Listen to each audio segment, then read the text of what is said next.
Hello, it's Milt here with Bijan Living Like a Boss. It's April 5th of 2023, and this happens to be a photo of the serial tag that fell off of the back of the cat when I removed the winch. And as you can see, the serial number is stamped in the body of the transmission case. And that made me notice that I've been recording and naming these with the wrong serial number of my machine. That was my previous machine that I worked on before, but this here is the wide gauge. So I'm going to have to readjust my files here, I guess. Just one of many reasons why I just never get to have nice things. Anyway, let's get right into it.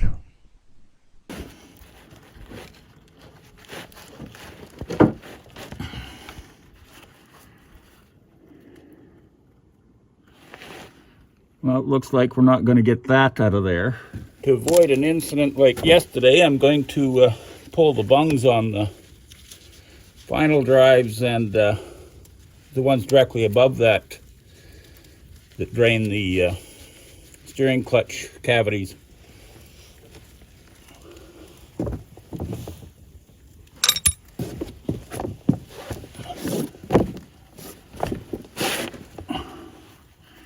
And these are going to be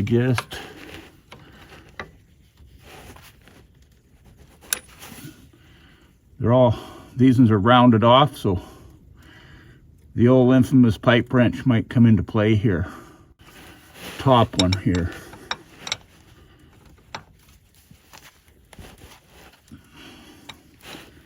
And it breaks easy.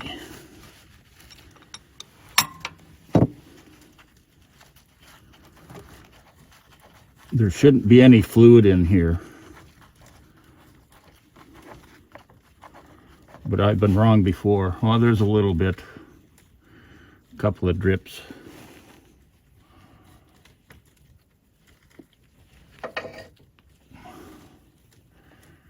Now we'll get the pipe wrench for that one.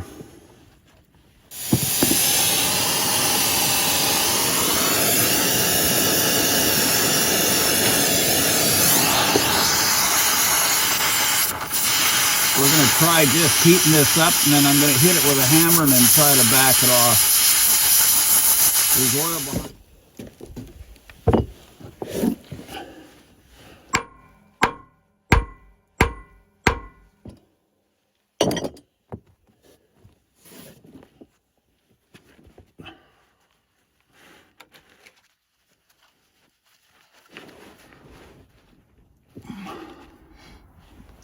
Still on there pretty good.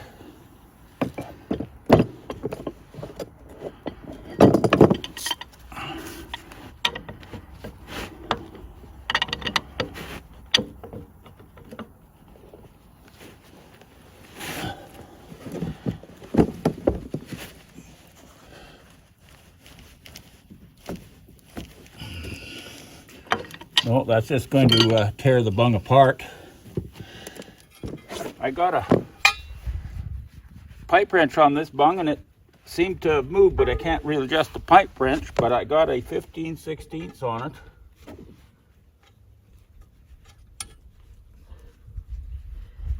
And this is not going to go on, so I need to get another snipe.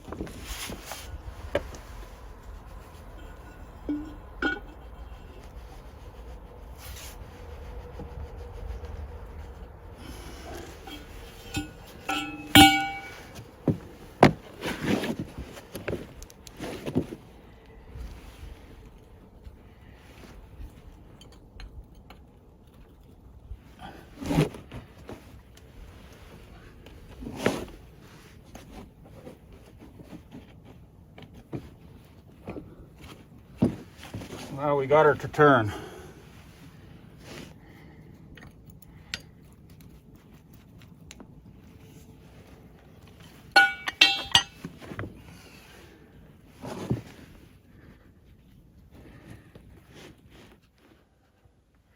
It's turning easy, so we'll get a bucket underneath it.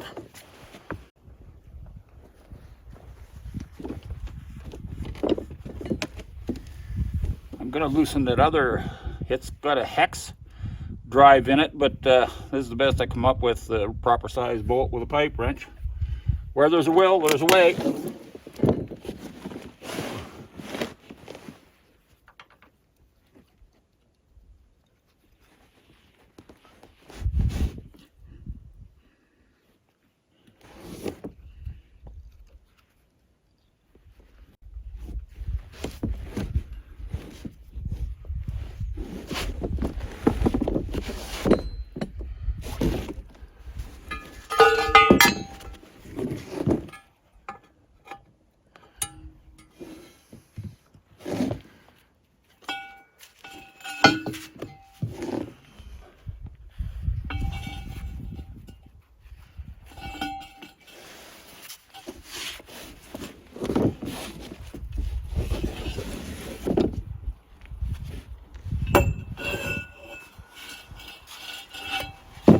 Put enough snipe on it too, it'll break.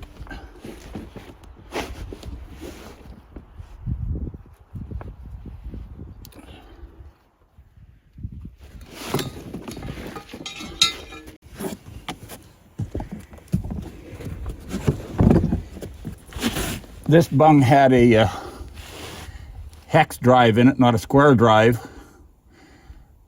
And the best I could come up with was a pipe wrench and a bolt with the right size head and a snipe.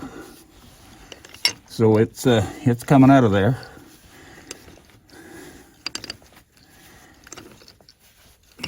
I wonder when the last time one of these bungs was actually out. I don't know. It's pretty oily this side. The other side is dry. So it didn't have a big grip on the bungs. And I'm sure this is just going to be a couple of drops like the other side. It's totally dry, so there you go. Now I'll just get the catch basin out of here, and this here turns by hand now, so we will drain this side.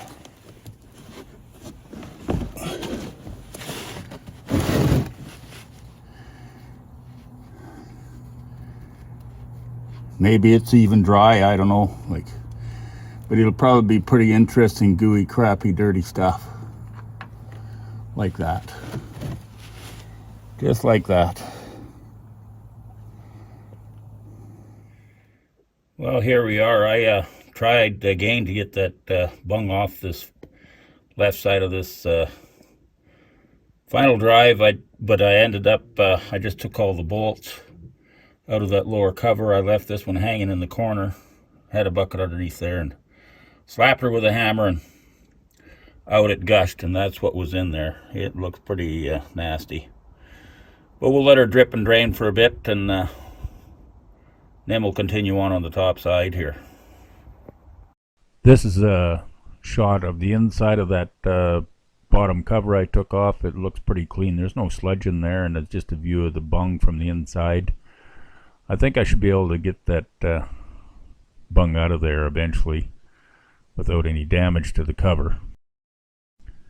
Looking up into where that cover was, there's the bull gear, and it looks like it's in really good condition, and I again don't see any metal or anything coming out of the bottom there. It's just some really crappy oil coming out. All the cogs that I can see look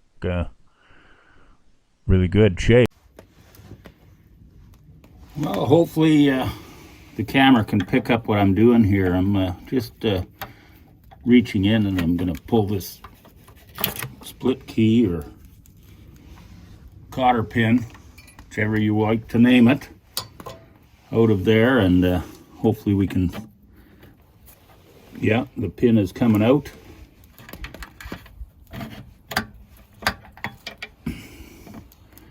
There we have it. I can see that it's starting, even though it's oily, it's starting to leave behind, like a lot of components are actually slowly rusting up, so it wouldn't have been too much longer, I guess a decade or so, without being used. This machine would be kind of froze up. Next I'm going to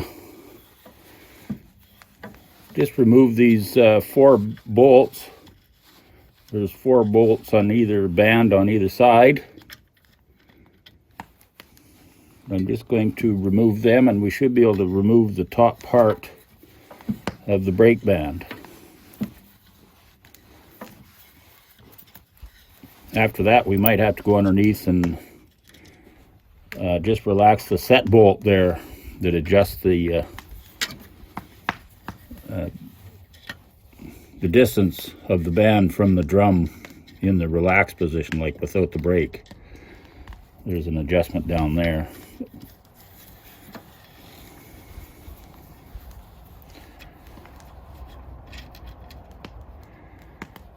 Previous machine I did like this, it was pretty rusty in there, and these bolts, I think half of them broke, but these are actually even loose. And so we'll just see if we can get them free.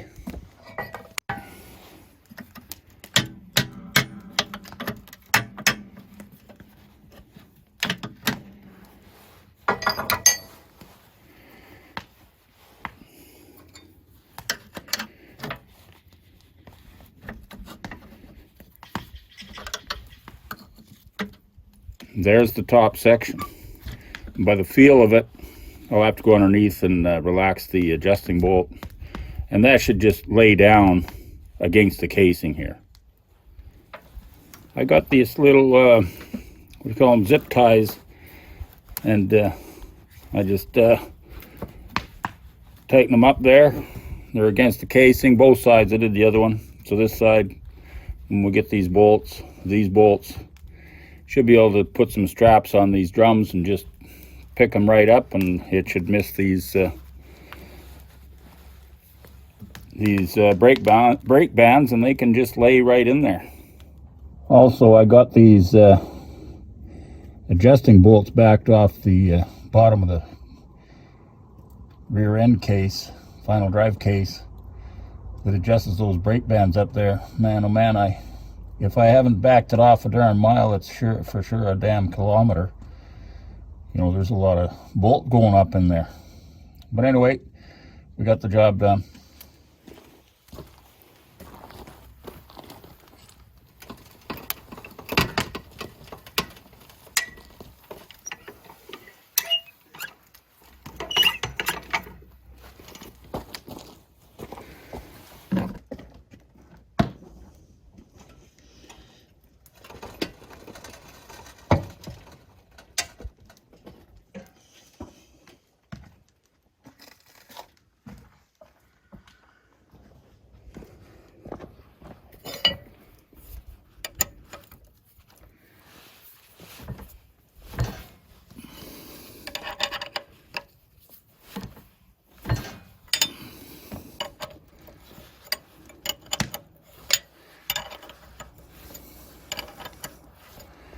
We'll do that procedure,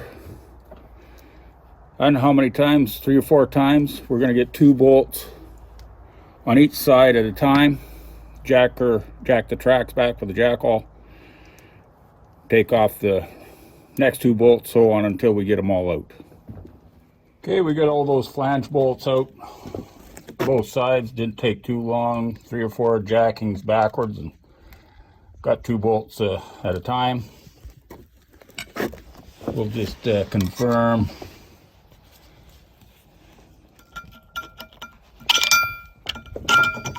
See, those are going to fall away from the little lip down in there. Now we'll take off this cover off the bevel gear. Okay, I went ahead and I got the nuts off of that bonnet.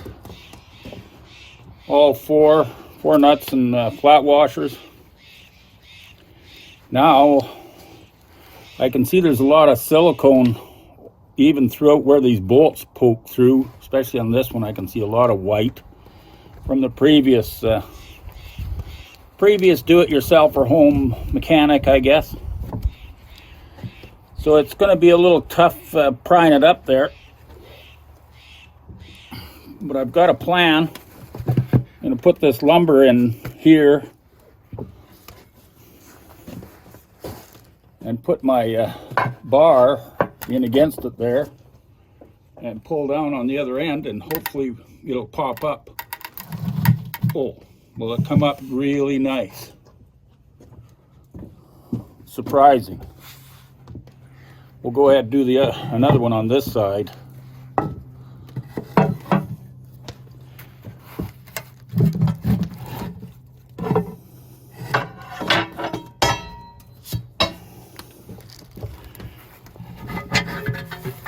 And there it is, it's out of there. Easy peasy.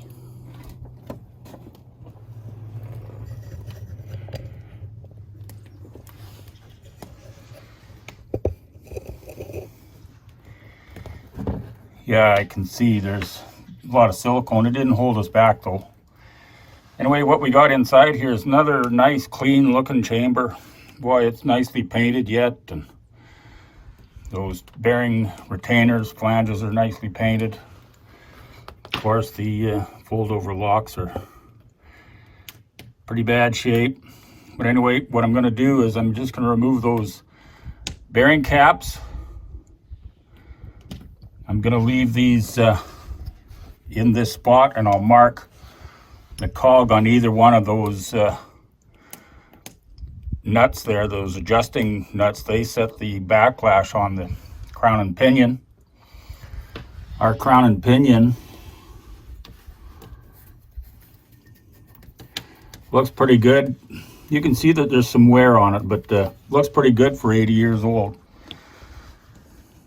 Okay, well, we'll bring you back when I get those bolts off. I'm going to get the my forklift in here and have some straps. We'll pick this unit right out of there. We got those caps off of the bearings, and I center punched markings so I can tell where they were locked in at, like to adjust the backlash. But I'm just looking at this. I don't even feel any, I can hear a clunk, but that's a head in the transmission, but I don't feel any backlash in the pinion and the crown gear, which I don't think is a good thing. So when I put it back together, I'm just going to give it a little push that way.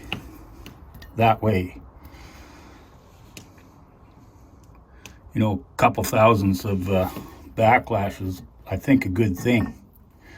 But anyway, I'm going to get the forklift out and strap it around just the center of this shaft here, and it should come out, just wiggling it, come right out of there.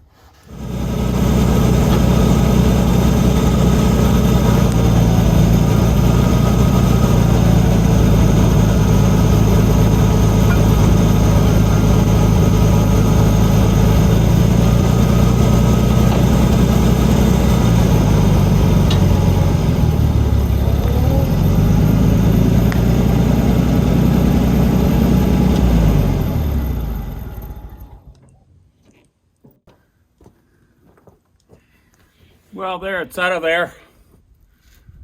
I didn't have the camera going when I did the initial pull on it. I had to readapt my straps anyway. I was going to do a center pull, but I had to go around the either end there where the throwout bearings are, and then it come right out of there. But anyway, she's out. Now the next step is to pull this side apart. I got to take that nut off of there and maybe take it to town, get it pressed off the shaft. I've got a jack here. I'm going to try to rig it up like a hydraulic press. An old cat. It's probably 70 years old as well, so we're going to probably have to rebuild it and make some tools or some devices to capture the work area where we need to press apart. Okay, well, we got that assembly out of there, and things look pretty good in here on this side, but on this side it's not so good looking. We have some rust trailing marks there coming off the hub of this plate. And it has a little problem here, a little wobbly. So I believe this nut, yeah, I can even turn this nut by hand. That's backing off. So I'm going to have to get into there, take that apart, clean it up, see what's going on. Maybe there's a seal leaking from the final drive area coming in here. By the look of it, there's something going down there. And then I took the brake drums off of the clutch packs. This is dry, and I measured from these outside to outside, or outside of the cog to the inside of the cog, and they're basically bang on 3 inches. And all the discs look really good. Over on this side, it measures from outside to inside of the cog 3 inches, give or take. It's not a big difference, and the meat of these discs look really good. But I think the problem why it's slipping is it's saturated with oil. Regardless, it has to come apart to get cleaned up. Use some brake clean and remove the oil. I do have a few extra of these dry clutch discs, but my main problem is this. I think it run loose, damaged the seal, and it's been bringing in oil closed in the inside here, where it's got to travel right through the clutch pack to come and drip out. So I think that's my problem here. It's not because the clutch pack was worn out. I was wondering why one would be slipping and not the other, but it kind of makes sense now. So anyway, that's a wrap for what we're doing today. We got our target done with. We wanted to get that out of the back end here and hanging up over here. Oh, and as a bonus, in my pile of parts, I do have a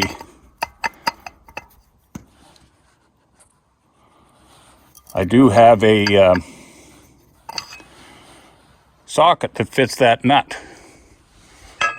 So it's just a matter of backing these bolts out, removing that nut. I got a hydraulic press here. I'm going to rig it up. It's an old cat thing, 40, 50 years old, but I'm going to rig it up. Probably got to put some hoses on it, etc., etc. Rig up a pulling device, and I'm going to try pulling that clutch back off there. Anyway, that's it for today. It's going to be the Easter weekend coming up. I got a couple of days of trucking, so I won't get back at this. So have a happy Easter, and we'll catch up to you later. Bye for now.